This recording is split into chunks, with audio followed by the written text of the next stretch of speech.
సభాధ్యక్షులు శంకర్ నాయక్ గారు, పెద్దలు గౌరవనీయులు, తెలంగాణ కోసం మంత్రి పదవిని త్యాగం చేసి తెలంగాణ వస్తే తప్ప మంత్రి పదవి చేపట్టనని చెప్పేసి శబదం చేసి కొట్లాడి తెలంగాణ తీసుకొచ్చిన మన గౌరవ మంత్రివర్యులు అన్న కోమటిరెడ్డి వెంకరెడ్డి అన్న గారికి, మరొక పెద్దలు మనందరి అభిమాన నాయకులు, మనందరి ఆశీర్వాదంతోనే రేపు ఎమ్మెల్సీ కాబోతున్న అన్న తీన్మారు మల్లన్న గారికి, మరొక పెద్దలు ప్రభుత్వ విప్ అన్న దూర్ల ఐలన్న గారికి, అట్లానే మరొక పెద్దలు మిరాలగూడెం ఎమ్మెల్యే బిఎన్ఆర్ గారికి, సిపిఐ జిల్లా కార్యదర్శి అన్నగారికి, అమిత్ అన్న గారికి, వేదిక మీద ఉన్న సంజయ్ రెడ్డి అన్న గారికి, బొమ్మల మోహన్ రెడ్డి అన్న గారికి, రామరెడ్డి అన్న గారికి, అట్లాగే అద్దం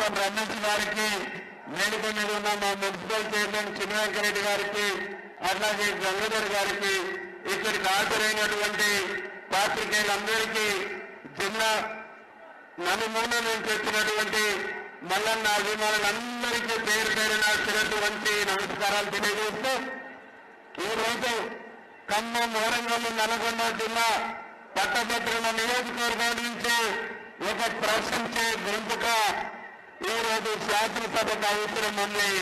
ప్రజా సమస్యలు తెలిసినటువంటి వ్యక్తి, అన్ని వర్గాల అన్ని సెక్షన్ల ప్రజల అన్ని విషయాలు తెలిసినటువంటి వ్యక్తి, ప్రశ్నించే వ్యక్తి, ప్రజల పక్షపాతి, పేదవాళ్ల పక్షపాతి, నిరుద్యోగుల పక్షపాతి, విద్యార్థుల పక్షపాతి, యావత్తు సమాజ పక్షపాతి కాబట్టి సామాజిక స్పృహ ఉన్న వ్యక్తి చట్టసభలను అంటే ఆ చట్టసభలకు అందం ఉంటది, ఆ చట్టసభలకు అర్థం ఉంటది, ఆ చట్టసభలలో జరిగేటువంటి శాసనాలకు చట్టాలకు సార్థకత ఉంటది.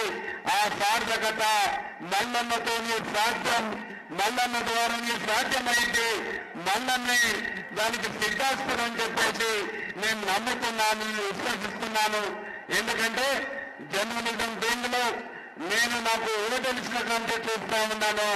ఈ రోజు నిక్కార్సుగా మాట్లాడి ప్రభుత్వాలను ప్రశ్నించి 100 కేసులు పెట్టిన వెదలని బెదరని గుండె మల్లన్నది. ఆ వెదలని బెదరని గుండెను కాపాడుకోవాల్సినటువంటి అవసరం, కాపాడుకోవాల్సినటువంటి బాధ్యత ప్రతి వ్యక్తి పైన ఉన్నదని చెప్పేసి ఈ సందర్భంగా మనం గుర్తు చేస్తా ఉన్నాం. సమాజంలో ఒక ఎంపీ కనిపిస్తా ఉంది. రాజకీయాలలో విలువలు, రాజకీయాలలో సబ్జెక్టు మాట్లాడి, రాజకీయాలు చట్టసభలలో అవగాహనతో మాట్లాడేటువంటి ఒక వెనుకని గడిచిన 10 సంవత్సరాలను చూసినాం.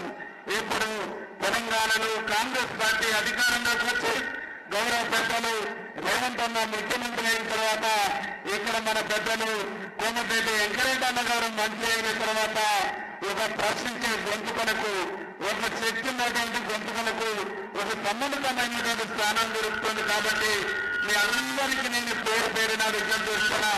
మల్లన్న నామినేషన్ వేసిన తర్వాత ప్రచారకర్తలుగా మనమే సిద్ధమై మనమే ప్రచారం చేసి ప్రతి ఓటర్ని పోలింగ్ బూత్ వరకు తీసుకెళ్లి ఓటేసే బాధ్యతను తీసుకోవాలని చెప్పేసి పేరు పేరున మీ అందరినీ విజ్ఞప్తి చేస్తూ, మీ అందరినీ కోరుకుంటూ ఈ అవకాశం ఇచ్చిన మీ అందరికీ మరొకసారి నమస్కారాలు తెలియజేస్తూ, వెంకరెడ్డి సార్ నామినేషన్కి వచ్చిందంటేనే గెలుపు ఖాయం. అవునా?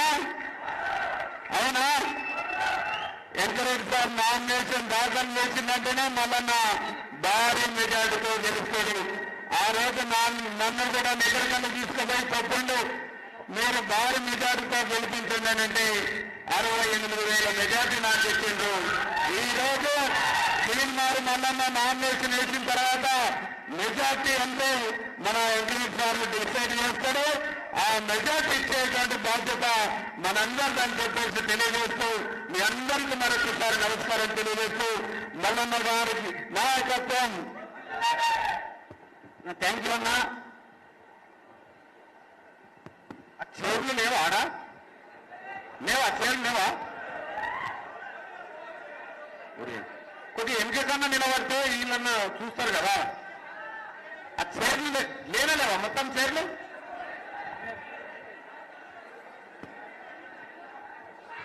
తర్వాత గౌరవనీయులు పెద్దలు ఇప్పుడు మన అభ్యర్థి కేసీఆర్ను ఎండగట్టి మన అధికారంలో రావడానికి అన్న కృషి చేసిన వ్యక్తి ఏలిగిన వ్యక్తి కాబట్టి అన్నని ఇప్పుడు తీర్మానం వల్ల నేను మాట్లాడాల్సిందిగా కోరుతా ఉన్నాను.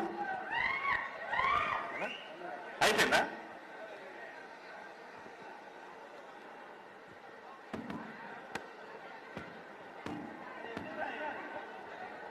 సభకు అధ్యక్షత వహిస్తున్నటువంటి శంకర్ నాయక్ గారికి, అలాగే ఈ వేదిక మీద తీన్మార్ మల్లన్న పట్టబోతున్న ఎమ్మెల్సీ ఉప ఎన్నిక నామినేషన్ కోసం ఇచ్చేసినటువంటి మహానేత అన్న నాయకుడు పేద వర్గాల తల్లిది